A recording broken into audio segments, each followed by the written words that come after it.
जी बिस्मिल्लाहिर्रहमानिर्रहीम। एक्सरसाइज 6.9 है और ये एक्सरसाइज ना बिल्कुल पिछली एक्सरसाइजेज में जितनी थ्योरी हमने पढ़ी है वो इसमें इस्तेमाल होगी और इसमें थोड़े से नए कंसेप्ट आएंगे लेकिन पिछले से ही जुड़े हुए। और उसमें ये था कि और सारे के सारे कंसेप्ट रिव्यू होंगे यहाँ पर। पहली एक्सरसाइजेज में क्या हो रहा था कि हमारे पास जो भी थे वो मसलन जो सर्कल का के एक्सरसाइजेज थे उनमें हम सर्कल की इक्वेशन ही पढ़ रहे थे। फिर पैराबोला था, सर्कल, पैराबोला, एलिप्स और आखिर में हाइपरबोला। तो जब आप हाइपरबोला की एक्सरसाइज कर रहे थे आपको पता था कि सारे के सारे क्वेश्चन हाइपरबोला के ही हैं, लेकिन अगर आप इनकी एनालाइज करें इक्वेशंस तो आपको पता चलेगा कि वो कितनी आपस में मिलती जुलती हैं। 4ay हो गई सर्कल की और एलिप्स की हो गई Y A square plus Y B square is equal to 1। अब ये बी और ए सेम हो जाए तो ये एलिप्स जो है वो सर्कल का, इनफैक्ट कि हमने देखा था एलिप्स की स्पेशल फॉर्म जो है वो सर्कल है। और हाइपरबोला हमने देखा था कि बस यहाँ पर आप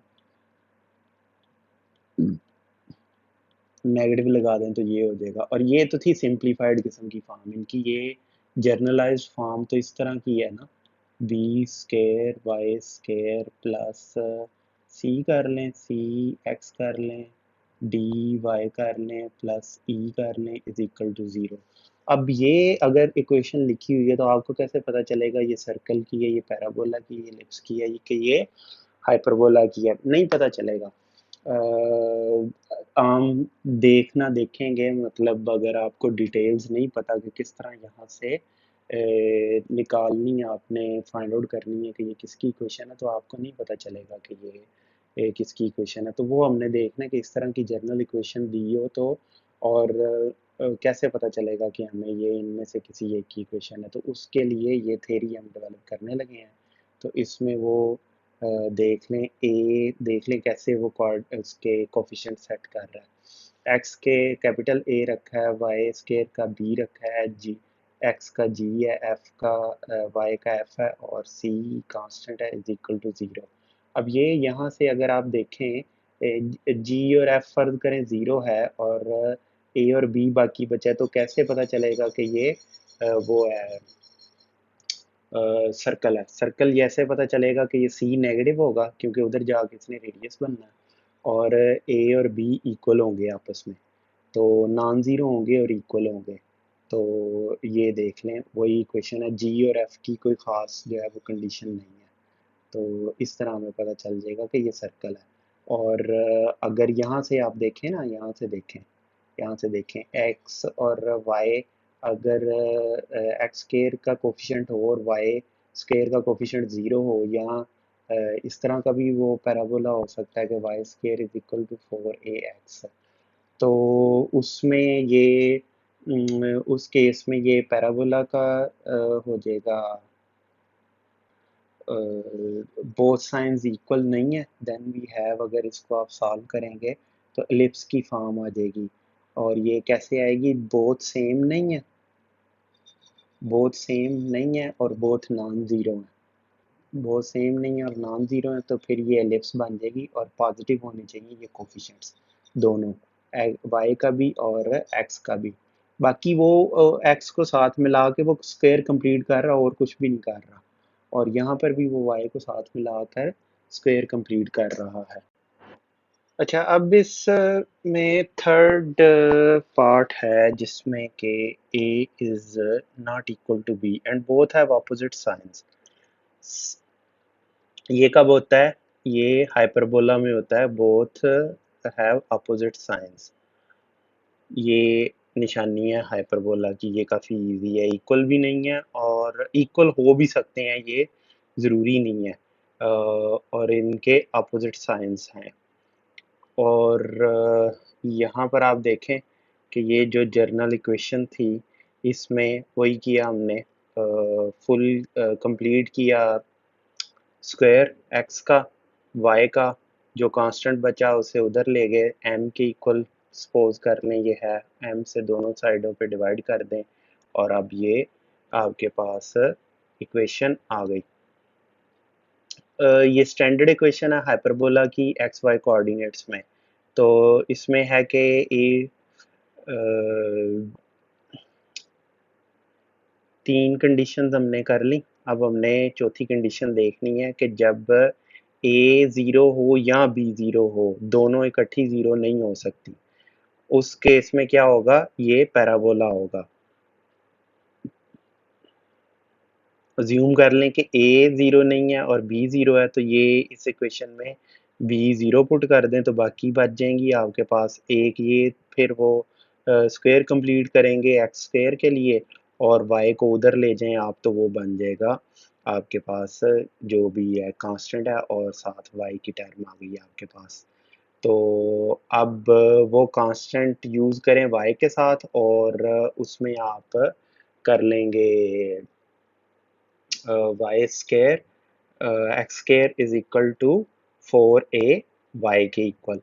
तो अब इस केस में आप देखें which is a standard equation of parabola की स्टैंडर्ड इक्वेशन है एक्स वाई कोऑर्डिनेट सिस्टम में। We summarize these results as under. इस केस में पहले हम समराइज करें, ये देखें यहाँ पर कि ये स्टैंडर्ड इक्वेशन तो है, इस केस में फिर आपका क्या हो जाएगा, माइनस वाई हो जाएगा 4a के इक्वल आ जाएगा और यहाँ पर x इक्वल आ जाएगा इसके और y इक्वल आ जाएगा इसके और y आप देखें कि कैपिटल Y है और शिफ्टेड है और x भी कैपिटल Y है और ऑफ कोर्स इसमें वो शिफ्ट है, वो स्टैंडर्ड जो स्मॉल होता है उस तरह का नहीं है, तो इसका मतलब है कि पैराबोला यानी कि इधर कहीं ना कहीं शिफ्टेड होगा। और आगे चल के हम ये भी देखेंगे कि जब एक्स वाई टर्म्स आ जाएंगी इनमें तो ये ना सिर्फ शिफ्टेड होगा बल्कि रोटेटेड भी होगा, इस तरह का होगा पैराबोला। तो स्टे रेडी फॉर दैम। और अभी ये काफ़ी लेंथी होने वाली है एक्सरसाइज, क्वेश्चंस आप देखेंगे कि उसमें कितने लेंथी होते हैं। अब वो समराइज कर रहे हैं रिजल्ट्स को कि अगर ए और बी इक्वल हो और ज़ीरो के इक्वल ना हो तो सर्कल होगा, ए और बी अगर अनइक्वल हैं, साइन सेम है उनका तो एलिप्स होगा। ए और बी अगर इक्वल नहीं है तो बोथ अपोजिट साइंस के होंगे और पैराबोला ये होगा अगर ए ज़ीरो के इक्वल और बी ज़ीरो, दोनों में से कोई एक इक्वल है, दोनों ज़ीरो के इक्वल नहीं है।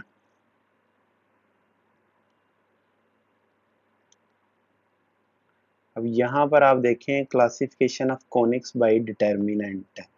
अब क्या करने लगे हैं हमने पहले ये जर्नल इक्वेशन दी हुई है, हमने उसे सॉल्व करके खुद नतीजे पे पहुंचे कि भाई ये पैराबोला है, हाइपरबोला है या जो भी किस कैटेगरी का कॉनिक ये है। लेकिन अब हमें पता है कि ये कॉनिक को रिप्रेजेंट करता है, तो उसमें वो कह रहा है कि ये देखें कि जब आप इसका डिटर्मिनेंट लेंगे, ये रिप्रेजेंट कर रही है एक कॉनिक को, तो क्वांटिटी एच स्केयर, एच क्या है ये गौर से नोट कर लें, एच क्या है। अब आपको इसका क्योंकि एक्स वाई टर्म आ गई है इसका मतलब है कि ये रोटेटेड है, तो एक्स वाई टर्म की वजह से अब वो जो ऊपर हमने ये कुछ पढ़ा है वो इसके अप्लाई नहीं होगा क्योंकि उसमें एक्स वाई टर्म नहीं थी। यहाँ पर एक्स वाई टर्म आपको नज़र नहीं आ रही, अब यहाँ पर आपको एक्स वाई टर्म नज़र आ रही है, लिहाजा अब स्क्वायर कंप्लीशन वाला काम नहीं हो सकता, अब आपको सॉल्व करना पड़ेगा एक्स और वाई को। तो जब आप एक्स और वाई को सॉल्व करेंगे तो उसमें यानी कि y को इन टर्म्स ऑफ x करेंगे तो ये आ जाएगा आपके पास डिस्क्रिमिनेंट आएगा, इसको डिस्क्रिमिनेंट कहते हैं। a और ये b और h is equal to minus A B discriminant. Nature of the conic can be determined by the discriminant as follows. ये ऑफ कोर्स वही जो आप पहले पढ़ते आए हैं कि इस वजह से ये अगर ज़ीरो से स्मॉल है तो ये होगा वो इमेजिनरी होगा, और लेकिन यहाँ पर एलिप्स या सर्कल होगा। ये प्रैक्टिकली जब आप वैल्यूज पुट करके देखेंगे तो आपको पता चल जाएगा कि ये कैसे एलिप्स और सर्कल बन जाता है। और अगर ये जीरो के इक्वल है तो ये पैराबोला है, और अगर ये जीरो से ग्रेटर है तो ये हाइपरबोला है। अब देखें यहाँ पर equation one can be transform to the form, इस फॉर्म में वही एक्स वाई टर्म्स से जान छुड़वा के, आपको पता है ना एक्सिस रोटेशन, ये पिछली एक्सरसाइज में हमने तफसील से देखा था।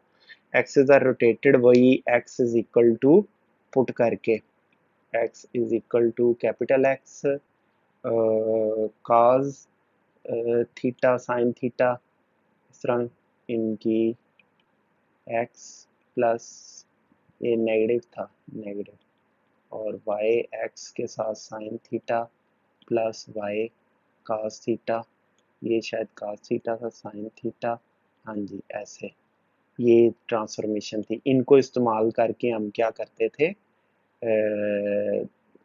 वो बल्कि इसको रहने ही दें,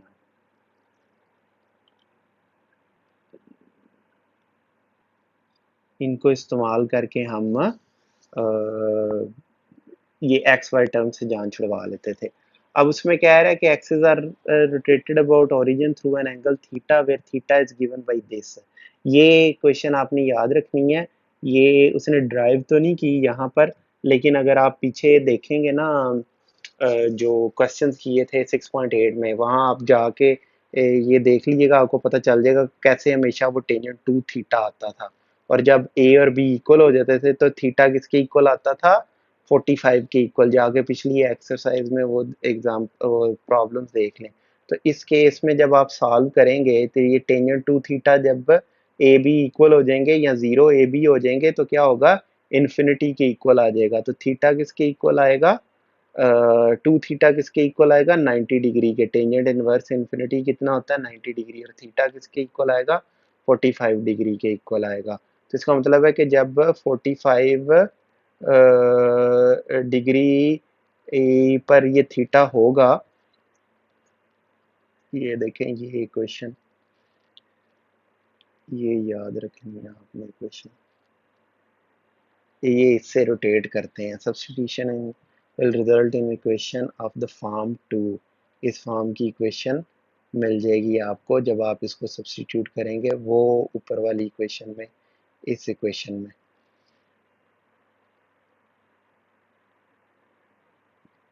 solving equation 3 for X Y we find, अब कैपिटल एक्स और वाई के लिए आपने सॉल्व करना है। These equations will be useful in numerical problems. अब उल्टा काम करने लगे हैं ना, वो भी आपको समझ आ जाएगी कि ये पहले ही अगर कैपिटल में दिए हैं तो उससे आपने एक्स वाई में जाना है तो ये ट्रांसफॉर्मेशन कर देंगे। ये उसने प्रूफ नहीं किया, ये नोट जो है बस उसने वो बता दिया है कि ये ऊपर से इसके कोफिशिएंट्स पकड़ के अगर आप इधर रख दें इसमें और वो ज़ीरो के इक्वल आ जाए तो इसका मतलब है कि ये कोई भी कोनिक नहीं है, ना ये हाइपरबोला है, ना ये पैराबोला है, ना ये एलिप्स है, ना ये सर्कल है, बल्कि ये क्या है, दो पेयर ऑफ स्ट्रेट लाइंस हैं। इसका प्रूफ उसने नहीं दिया, आपकी बुक में मौजूद नहीं है। अच्छा, अब इसको डिस्कस करना है और इसके एलिमेंट्स फाइंड आउट करने हैं हमने। तो यहाँ एक्स वाई है तो इधर रोटेट करना पड़ेगा, तो एंगल कहाँ से होगा, tangent two theta is equal to 2h over A B. अब आपको इसको हमेशा इसके साथ कंपेयर करवाना पड़ेगा, इस इक्वेशन के साथ, इस इक्वेशन के साथ इसको बार बार कंपेयर करवाना पड़ेगा। कंपेयर करवा के थीटा मिला, अब एक्स की जगह आप ये वैल्यूज पुट कर देंगे तो आपको ये कैपिटल एक्स और वाई में मिल जाएगा, और ये सिंप्लीफाई होके यहाँ पर आ जाएगा, और इसको आप फर्दर सिंप्लीफाई करेंगे तो ये इक्वेशन आपको मिल जाएगी, ये एलिप्स है। Solving questions 2 for x and y, we have capital X and capital Y इसके इक्वल और ये इसके इक्वल है। Centre of ellipse 3 is x is equal to 0 and y is equal to 0.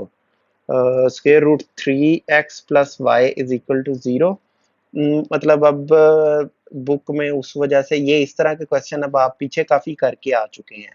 इसको आपको इसके एलिमेंट्स नहीं आते इन टर्म्स ऑफ कैपिटल एक्स और कैपिटल वाई, आपको आते हैं। उसके बाद आप ये पुट कर देंगे ना, उसमें वैल्यूज कहाँ गई भाई। अच्छा, इसमें इक्वेशन 2 को सॉल्व करें, अब आपने वापस पुट करना है वो अब आपने यहाँ पर जब कैपिटल एक्स और वाई की टर्म्स में आप सब कुछ फाइंड आउट कर लिया आपने, तो आपने एक्स और वाई की टर्म्स में फाइंड आउट करने के लिए इसको वापस पुट कर देंगे, ये वैल्यूज़ यहाँ से फाइंड आउट करें कैपिटल एक्स को in terms of x and Y, आप इनको सॉल्व करें और in terms of x and Y तो आपको कैपिटल एक्स और वाई की वैल्यू मिल जाएगी जो कि आप दोबारा इसमें पुट कर देंगे। तो यहाँ से अब आप वर्टिसेस निकालेंगे एलिप्स के, अब आपको पता होने चाहिए वर्टिसेस क्या है एलिप्स वाला। अब इस एक्सरसाइज में देखिएगा सारे के सारे इस्तेमाल होंगे, तो अगर ये एक्सरसाइज आप अच्छी तरह कर लें तो ये चैप्टर अच्छी खासी इसके ऊपर आपकी ग्रिप हो जाएगी। लेकिन बात वही है कि बारीकियां इसमें इतनी हैं, एलिप्स का आपको याद रखना पड़ेगा, वो फोकाई याद रखना पड़ेगा, वर्टिसेस याद रखना पड़ेंगे, मेजर एक्सिस माइनर एक्सिस, फिर वो वर्टिसेस और सॉरी डायरेक्ट्रिसेस, और उसमें आपको याद रखना पड़ेगा कि सी ग्रेटर होता है ए से, और हाइपरबोला में आपको याद रखना पड़ेगा ए ग्रेटर होता है सी से। इस तरह की छोटी छोटी छोटी छोटी आपको सारी चीज़ें याद रखनी पड़ेंगी, और जब ये आप इकट्ठे इधर करेंगे तो मसला हो सकता है आपको। चलें अब चलते हैं, आगे चलते हैं। बात ये है कि ये छोटी छोटी छोटी छोटी काफ़ी ज़्यादा हैं इसमें बारीकियाँ, तो वो आपने जहन नशीन रखनी है। अब आप देखें एग्जाम्पल 2, इसमें वही ये मैं इसलिए स्किप करवा इन्हें नहीं बताए कि ये आपको पिछली जो एक्सरसाइज करवाए हैं उसमें अच्छी तरह ये क्वेश्चन देखे हैं। बस ये शुरू में ये बताने वाला काम था कि ये रोटेशन करनी है, और आप ये क्वेश्चन देख लें कि कितना ज़्यादा दो दो दफ़ा रोटेशनें लग रही हैं। पहले एक्स वाई से जान छुड़वाई, फिर कैपिटल एक्स और वाई आया, उनसे जान छुड़वाई, दोबारा वो पुट किया। अब इस टर्म में हम मेजर माइनर एक्सिस हम इस्तेमाल करके तो फिर इनसे हम अपनी जान छुड़वा रहे हैं कैपिटल एक्स और वाई में फाइंड आउट करके, स्मॉल एक्स और वाई में हम वैल्यूज़ फाइंड आउट कर रहे हैं। मेजर एक्सिस की इक्वेशन और माइनर एक्सिस की इक्वेशन ये सब कुछ आपके सामने है। मैंने जब क्वेश्चन किए थे तो मुझे बार बार दोहरानी पड़ी थी एलिप्स की और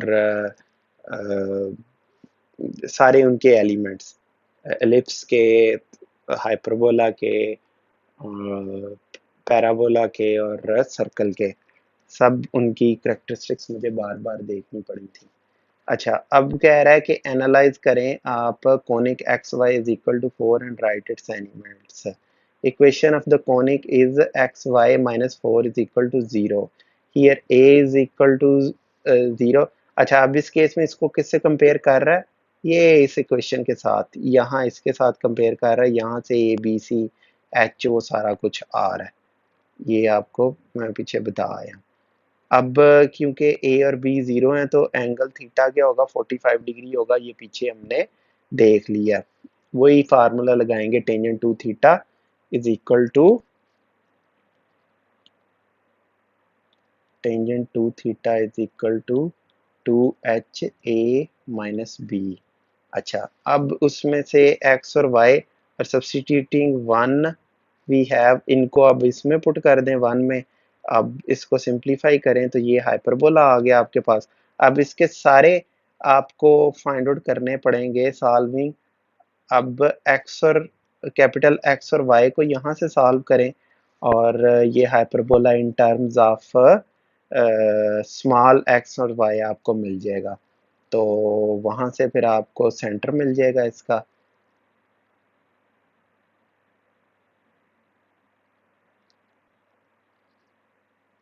ठीक है जी, focal axis y is equal to 0 होता है, conjugate axis x is equal to 0 है इस केस में। अब x की वैल्यू आप यहाँ से पुट करेंगे, यहाँ से पुट करेंगे तो y is equal to X आ जाएगा, y is equal to negative X आ जाएगा, एक्सेंट्रिसिटी स्केयर रूट 2 आ जाएगा, फोकाई आपके पास x is equal to 2 square root 2 into 2 आ जाएगा, plus y is equal to 0 आ जाएगा, x plus Y is equal to plus minus 4 square root 2 minus x plus y is equal to 0. Solving the above equations for x and y, we have the foci as this one. अब ये जो exercise 6.8 है वो भी, और पिछली exercises में भी हम इसको देखते आए हैं इन क्वेश्चंस को, कि किस तरह स्विच करना है y और x और कैपिटल X और y, और किस तरह डायरेक्ट्रिसेस वर्टिसेस फाइंड आउट करने हैं इन टर्म्स ऑफ कैपिटल X, और बाद में पुट कर देनी है स्मॉल x और y की वैल्यूज। तो मैं इस वक्त अब आपको ज़्यादा डिटेल से नहीं बता रहा, आपको ये एक्सरसाइज करनी ही तब चाहिए जब आप पिछली एक्सरसाइजेस अच्छी तरह करके आ चुके हैं। बस वही बैक एंड फोर्थ मूवमेंट हो रही है कैपिटल एक्स और स्मॉल एक्स में, और in terms of capital x हम सारा कुछ फाइंड आउट करेंगे, क्योंकि ये इक्वेशन है जो हमने फाइंड आउट की है वो इन टर्म्स ऑफ कैपिटल एक्स और वाई है, और बाद में हम पुट कर देंगे कैपिटल एक्स और वाई की वैल्यूज पुट कर देंगे, तो हमारे पास स्मॉल एक्स और वाई में आ जाएगा जो भी हम चाह रहे हैं, फोकाई चाह रहे हैं, सेंटर चाह रहे हैं, सिम्टोर्स चाह रहे हैं, जो भी चाह रहे हैं। By the rotation of axis, अब इसको भी रोटेट करना है, वही टेंजेंट टू थीटा वाला फार्मूला लगाएं इसके ऊपर। ठीक है जी, ए इसके इक्वल है, बी इसके इक्वल है, 2h12 के इक्वल है, थीटा आपने फाइंड आउट किया, ये आया थीटा, यहाँ से इसको सॉल्व करें इस इक्वेशन को, आप इस इक्वेशन को जब आप सॉल्व करेंगे तो थीटा आपको 2 मिलेंगे। तो ये अब आपने फर्स्ट क्वाड्रेंट में ही रहना है, सेकंड क्वाड्रेंट में नहीं जाना। उसकी वजह ये है कि आपने इसको रोटेट ही, फर्स्ट क्वाड्रेंट वाला रोटेट ही करवा रहे हैं। कि आपके पास ये पैराबोला आ जाए, फर्ज करें, आ जाओ भाई,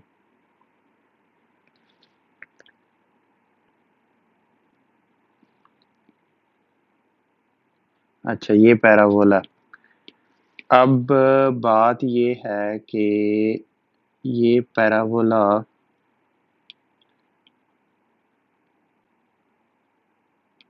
फर्ज करें ऐसे है, ठीक है जी। अब इसको 90 डिग्री तक, फर्स्ट क्वाड्रेंट तक, ये क्या कह रहा है यहाँ पर, ये देखें, permissible tangent theta -2/3 is not admissible. क्यों नहीं एडमिसिबल, पॉइंट ये है सारा। अब देखें आप कि टेंजेंट पॉजिटिव किधर होता है, फर्स्ट क्वाड्रेंट में या थर्ड क्वाड्रेंट में, और नेगेटिव किधर होता है, यहाँ पर या यहाँ पर। अच्छा चलें इन दोनों को छोड़ दें, इसका पीरियड क्या होता है, पाई, 0 से पाई टेंजेंट का, तो यानी कि एंगल इसका यहाँ से यहाँ तक ही 180 डिग्री रोटेशन का हो सकता है। ये वाला लेना है सिर्फ 0 से 90 डिग्री वाला, और ये वाला नहीं लेना 90 डिग्री से 180 डिग्री वाला। क्यों? उसकी वजह ये है कि जब आप इसको रोटेट करेंगे 90 डिग्री तक, तो ये इसकी ब्रांच ऊपर रहेगी, ये वाली, ये वाली ब्रांच इसकी ऊपर रहेगी। जैसे ही आप इसको रोटेट कर देंगे 180 डिग्री से ज़्यादा, 90 डिग्री से ज़्यादा, तो ये चला जाएगा इधर। तो यहाँ पर अब ये वाला नहीं रह गया कि ये वाला बन गया, ठीक है जी। इसकी इक्वेशन अब उससे ज़्यादा मिलती जुलती है, बजाय इसके कि इसकी इससे मिलती जुलती हो, इससे नहीं अब ये मिलती जुलती, अब ये नेगेटिव इससे मिलती जुलती है, ठीक है। तो ओरिजिनल रोटेशन बाकी रखने के लिए, ताकि हमें पता हो कि ओरिजिनली ये आया कहाँ से है, थीटा हमें रिस्ट्रिक्ट करना पड़ेगा फर्स्ट क्वाड्रेंट में, और फिर आगे हम चलेंगे। और अब यहाँ पर आप थीटा पुट करें, और थीटा टेंजेंट थीटा की वैल्यू फाइंड आउट करें, टेंजेंट थीटा से साइन थीटा कॉस थीटा की वैल्यू फाइंड आउट करें। इसका आसान तरीका वही है जो मैंने क्वेश्चन करवाते हुए किया हुआ है। अब इक्वेशन ऑफ ट्रांसफॉर्मेशन ये बन जाएंगी, y ये बन जाएगा, substituting these expression for x and y in one we get, ये सब कुछ हमें मिल जाएगा। अब देख लें कि इन एक्सप्रेशंस को हमने इक्वेशन 1 में पुट कर दिया, जो गिवन इक्वेशन थी उसमें। अब फिर इनको सिंप्लीफाई किया है in terms of x and Y, और फिर ये हमारे पास आई है इक्वेशन, जो कि किसकी इक्वेशन है, एक पैराबोला की। पैराबोला की अब वो कैपिटल एक्स और वाई को in terms of x and Y आप फाइंड आउट कर लें। वहाँ से आप फोकस, एक्सेंट्रिसिटी, वर्टिसेस, एक्सिस, सारा कुछ आप फाइंड आउट करके यहाँ पुट करें तो इंटरसेप्ट एक्स और वाई ये आ जाएगा। Show that x square minus xy plus 5x minus 2y plus 2 is equal to 0 represents a pair of lines. Also find an equation of each line. A 2 के equal, B 0 के equal, H इसके equal, G इसके equal, F और C इसके equal. तो यहाँ से अब वो कह रहा है कि represent a pair of lines। ये आपको बताया था कि इस मैट्रिक्स को, डिटर्मिनेंट को आप कैलकुलेट करें, अगर ये ज़ीरो के इक्वल आ जाए तो ये पेयर ऑफ लाइंस होती हैं। ये ज़ीरो के इक्वल आया तो इसका मतलब ये पेयर ऑफ लाइंस होंगी। Find an equation of tangent to the, ये तो इतनी दफ़ा अब आपको करवा दिया, इसको डेरिवेटिव लें। डेरिवेटिव ये जिस पॉइंट पे करना वो पॉइंट पुट करें तो स्लोप आ जाएगी, वहाँ से टेंजेंट की ये इक्वेशन आ जाएगी, और उस इक्वेशन को आप सॉल्व कर लें रीग्रुपिंग टर्म्स, तो आपको ये इस फॉर्म में से ले आया टेंजेंट को। तो ये मैं नहीं रिकमेंड करूँगा कि आप इसको देखें भी, इट्स नॉट वर्थ। यही स्टैंडर्ड तरीके से आप इसे फाइंड आउट करें तो ज़्यादा बेहतर है, ऐसे ना करें वही डेरिवेटिव लेके। तो ऑर्डिनेट ये है तो इसका मतलब y is equal to square root 2 है, इसमें पुट कर दें इस इक्वेशन में कि y इज इक्वल टू 2, तो आपके पास x की वैल्यू आ जाएगी। अब दो पॉइंट्स आ गए हैं आपके पास, टेंजेंट ये इस पे है और इसको टेंजेंट यहाँ पर इसमें पुट कर दें और ये आ गया, और टेंजेंट स्क्वायर रूट टू पे आपका आ गया।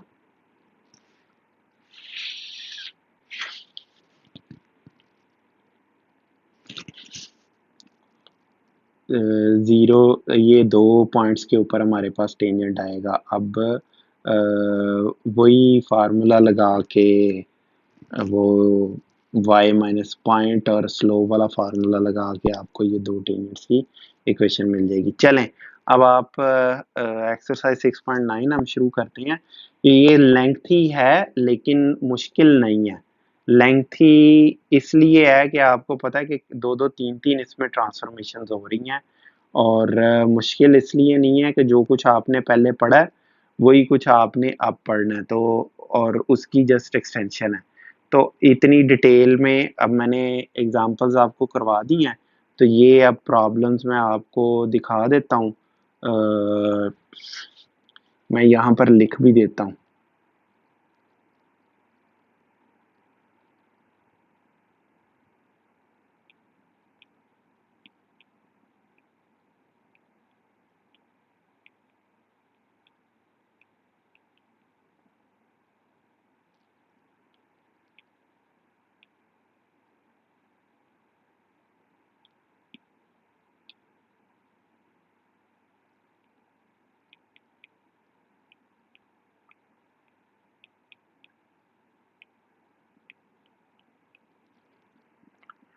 चलें, ये क्वेश्चन आपने देखी, ये क्वेश्चन देखी, a is equal to 4, 2h is equal to -4, b 1, c -6 के इक्वल है। अब हमने रोटेट करना है इसको, एक्स वाई को जान छुड़वानी है ना, एक्स वाई से। एक्स वाई से कैसे आप जान छुड़वाएंगे, आप इसको थीटा से रोटेट करेंगे, थीटा से आपने रोटेट करना है। तो ये दो इक्वेशन, ये टेंजेंट टू थीटा इसके इक्वल आ जाएगा। ये फार्मूला पीछे देख लें, अभी एग्जांपल्स में भी एक्सप्लेन कर दिया मैंने। इस से हमें पता चल जाता है कि इस एंगल से इसको रोटेट करवाना है। तो ये पुट करें, अब इसको टेंजेंट टू थीटा की यहाँ पर पुट कर दें, वैल्यूज इसको एक्सपेंड कर दें, और ये अब आप एक्सपेंड करेंगे तो tangent theta -2, 2 tangent theta plus 1 is equal to 0 आपको मिल जाएगा। टेंजेंट थीटा 2 और टेंजेंट थीटा -½ के इक्वल आ जाएगा आपके पास। और ये अब हम निगलेक्ट कर देंगे। इसकी रीज़न मैं आपको पीछे एक्सप्लेन कर चुका हूँ क्यों नेगेटिव वाली वैल्यू निगलेक्ट करनी है। तो टेंजेंट थीटा पॉजिटिव वाला ही बचेगा। वहाँ से अब हमने इधर इस तरह ट्रायंगल बना लें तो बहुत इजी होता है फिर cos थीटा और sin थीटा फाइंड आउट करना। और अब ट्रांसफॉर्मेशन की ये इक्वेशंस आ गई, ये हमें इक्वेशंस पता है, पीछे हम एक्सरसाइज में पढ़ा हैं। इनको इक्वेशन 2 कह लें। एक्स और वाई को इन टर्म्स ऑफ हमने कैपिटल एक्स और वाई फाइंड आउट कर लिया। इसको आप पुट कर दें गिवन इक्वेशन में से, इक्वेशन 1 कह दें। गिवन इक्वेशन में करके इसे सॉल्व करें।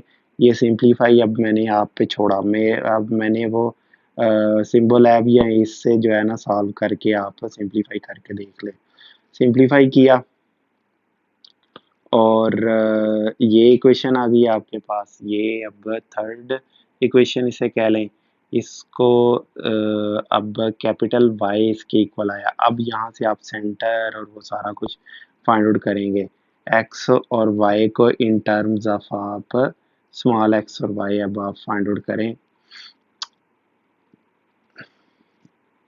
इक्वेशन प्रॉब्लम सी क्या, identify conic and find its elements। अच्छा, ये पेयर ऑफ स्ट्रेट लाइंस बन गई हैं इसलिए इनको इसके एलिमेंट्स हमें फाइंड आउट करने की ज़रूरत नहीं है।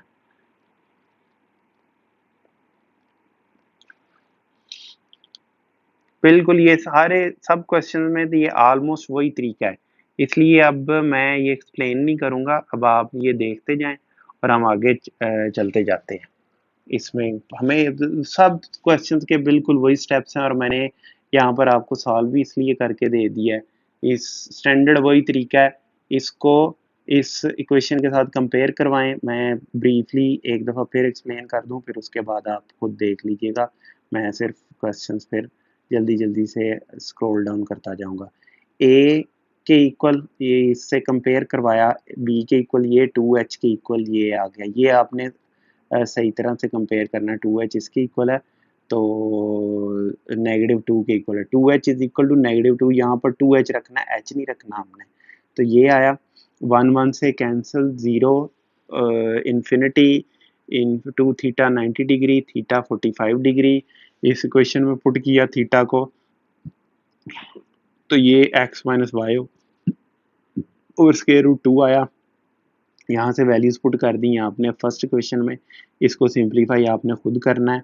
ये आया ये कि पैराबोला है। अब वहाँ से आप इस इक्वेशन से कैपिटल इन दोनों से और यहाँ से कैपिटल एक्स और वाई को in terms of x and Y आप फाइंड आउट कर लें।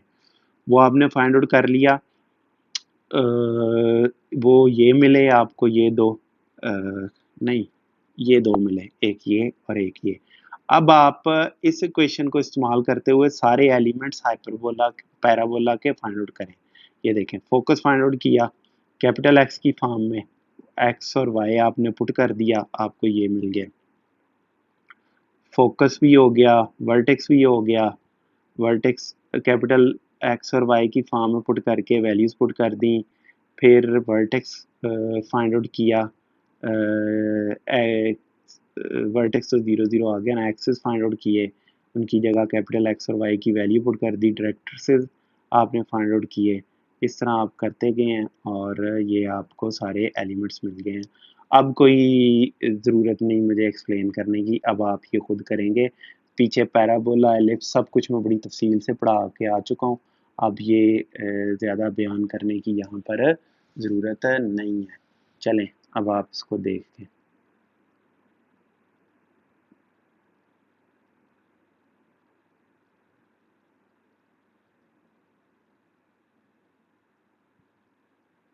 ना समझ आए तो ये सिम्बो लैब और ये माइक्रोसॉफ्ट मैथ ऐप से आप हेल्प ले सकते हैं।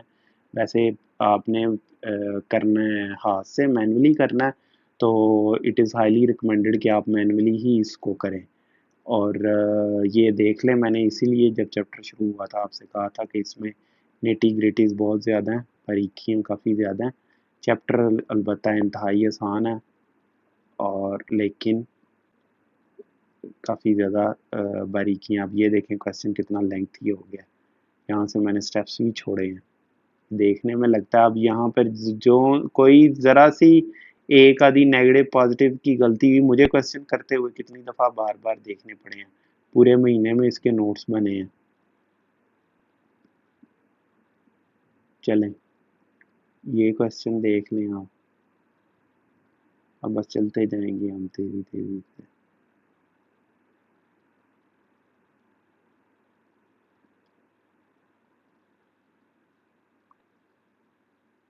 ये देखिए कितना लेंथी क्वेश्चन है ये। दोबारा दिखाऊं, ये देखें यहाँ से 191 है ना पेज, 190 पेज, और इसके पेज भी काफ़ी बड़े बड़े हैं।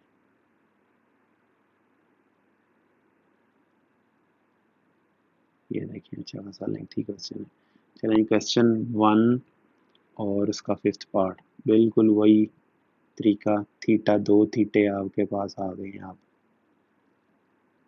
नहीं सॉरी, एक ही थीटा है वो, टेंजेंट टू थीटा। ये देखें जब ये है ना, जब इजीली ये सॉल्व हो रहा है, पता चल रहा है इसकी क्या वैल्यू है, तो फिर कोई ज़रूरत नहीं है कि आप इसको वो कन्वर्ट करें उसमें, टेंजेंट थीटा की वैल्यू पुट करें। वैसे वो भी कर लेंगे, इसको एक्सपेंड भी कर देंगे तो फिर भी वही वैल्यू आएगी। लेकिन जब यहाँ से इजीली मिल रही है हमें वैल्यू, तो क्या ज़रूरत है इसे एक्सपेंड करने की। चलें, ये सारी हो गई, ये हो गई, ये हो गई, ये हो गई। चलते जाएं आगे, चलते जाएं, चलते जाएं।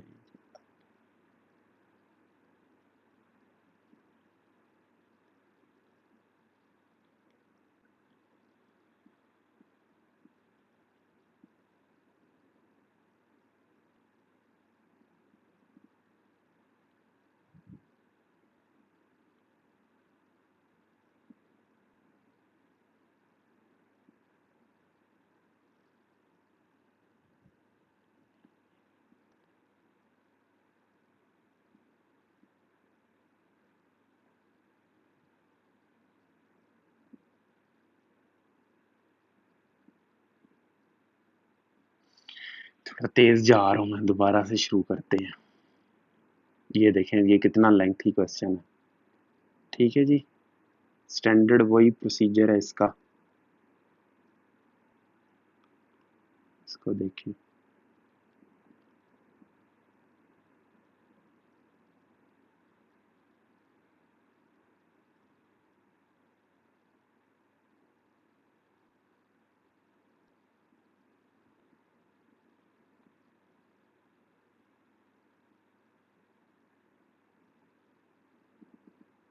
ठीक है। अब देख के आइडिया हो रहा है मैंने क्यों कहा था कि इसके अवॉइड कीजिएगा इसके क्वेश्चंस पेपर में।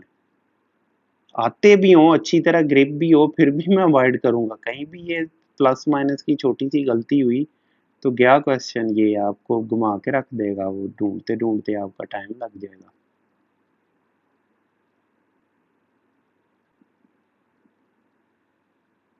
तो ज़रा सा आप कंफ्यूज हुए कि डायरेक्टर कैसा था, सी ओवर ई स्केयर था कि ए ई ओवर सी था या क्या था, तो बस गए फिर आपको उसी सोच में बैठे रहेंगे।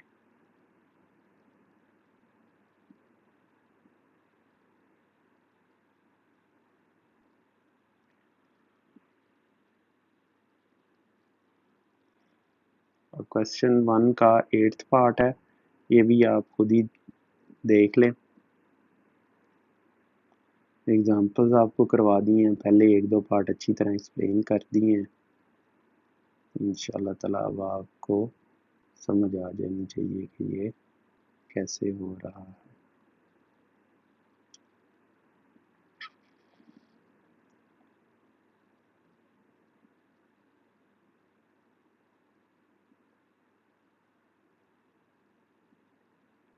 ये लें, अब फर्स्ट क्वेश्चन का 9th पार्ट।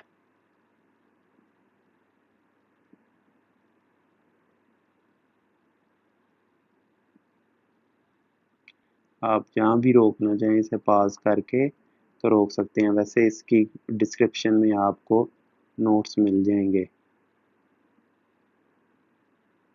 इस एक्सरसाइज की, क्योंकि ये आखिरी एक्सरसाइज है ना, तो नोट्स मैंने डाउनलोड कर लिए हैं अब इसके, मतलब पीडीएफ फॉर्म में कन्वर्ट कर लिए हैं। और वो मैं नीचे इसके अभी अटैच कर दूंगा, इसकी डिस्क्रिप्शन में आप नोट्स देख लें।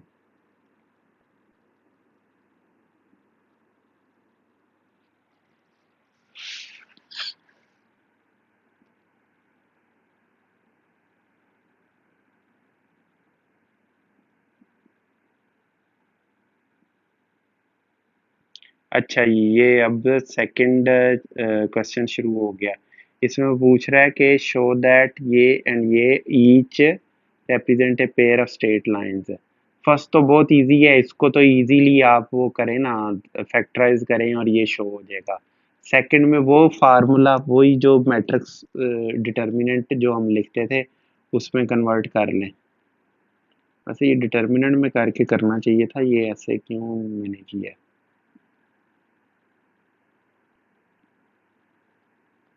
चलें ऐसे भी करना चाहें आप, इसको क्वाड्रेटिक इक्वेशन समझ के करना चाहें कर लें, या फिर इसको, इसने क्या कहा है, शो दैट।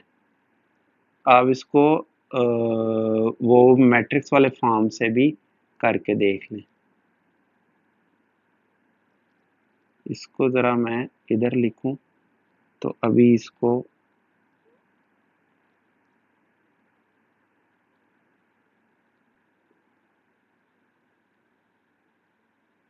पहले इसके वो लिख लेते हैं।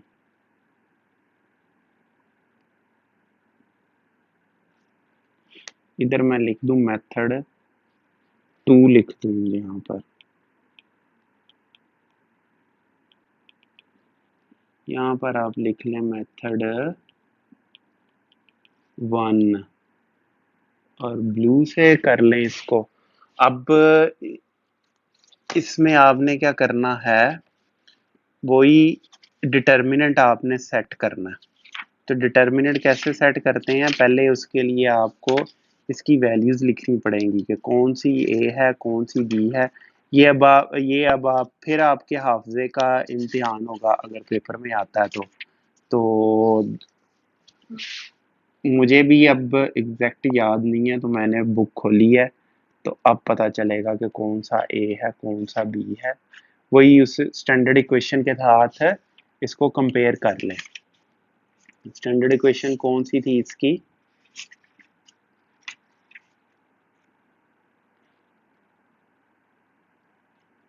एक मिनट, हाँ जी, ये वाली ए। अच्छा चलें इसके साथ नहीं, A square plus 2h Y plus B Y square plus 2gx plus 2fy plus C is equal to 0। तो अब इस केस में आपके पास हो जाएगा a is equal to 6, 2h is equal to 1, b is equal to -1, 2g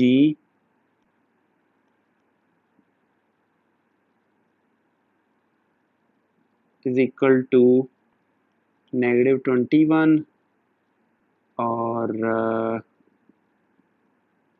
2f is equal to 8, c is equal to 9।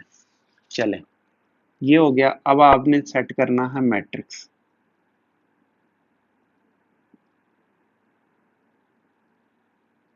Matrix किसके equal है, a h g h b f g f C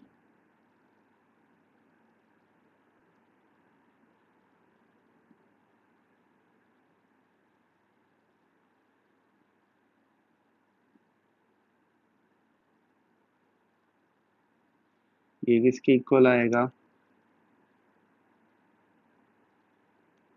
6 half जी किसके equal है, -21/2, 2f किसके equal है, h half, b equal है -1, c equal है 9 के, और f इक्वल है -4 के -4 और g इक्वल है -21/2। अब आप इसको एक्सपेंड करेंगे तो इसको 0 के इक्वल आना चाहिए, तो उससे साबित हो जाएगा। अब आप देख लें कि जो तरीका आपको ज़्यादा पसंद है उस तरीके से कर लें।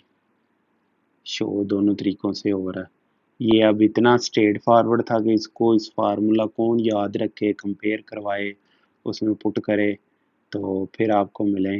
और ये भी एक तरीका था। दोनों तरीके अब आप देख लें जिस तरीके से भी आप करना चाहें। अब जी क्वेश्चन 3 है। क्वेश्चन 3 में क्या क्या रहा है, करना क्या क्वेश्चन 3 में, बुक से देखते हैं। Find an equation tangent. Tangent आपको वही इसका डेरिवेटिव लें। ये कितनी दफ़ा किया है, ये अब नहीं मैं एक्सप्लेन कर रहा, आप खुद देखें इसको।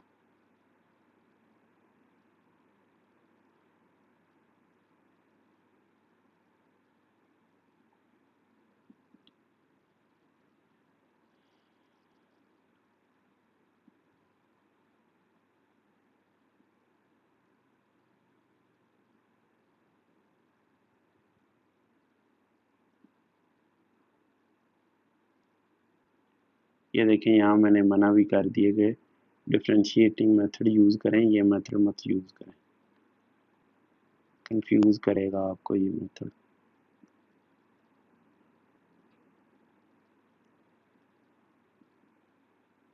कुछ भी नहीं है ये, बड़ी दफ़ा मैंने ये करवाया है। पिछली कितनी एक्सरसाइजेज में ये मैंने बताया कि टेंजेंट कैसे फाइंड आउट करना है, पॉइंट्स लो फार्मूला, ये वो सारा कुछ मैंने एक्सप्लेन किया है बड़ी तफसील से।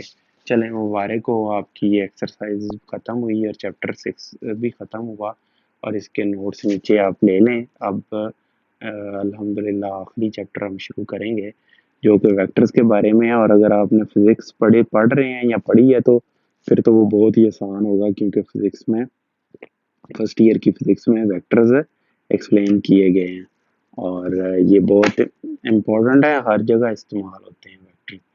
ठीक है जी, इजाज़त दीजिए, अपना ख्याल रखिएगा। अस्सलाम वालेकुम, अल्लाह हाफ़िज़।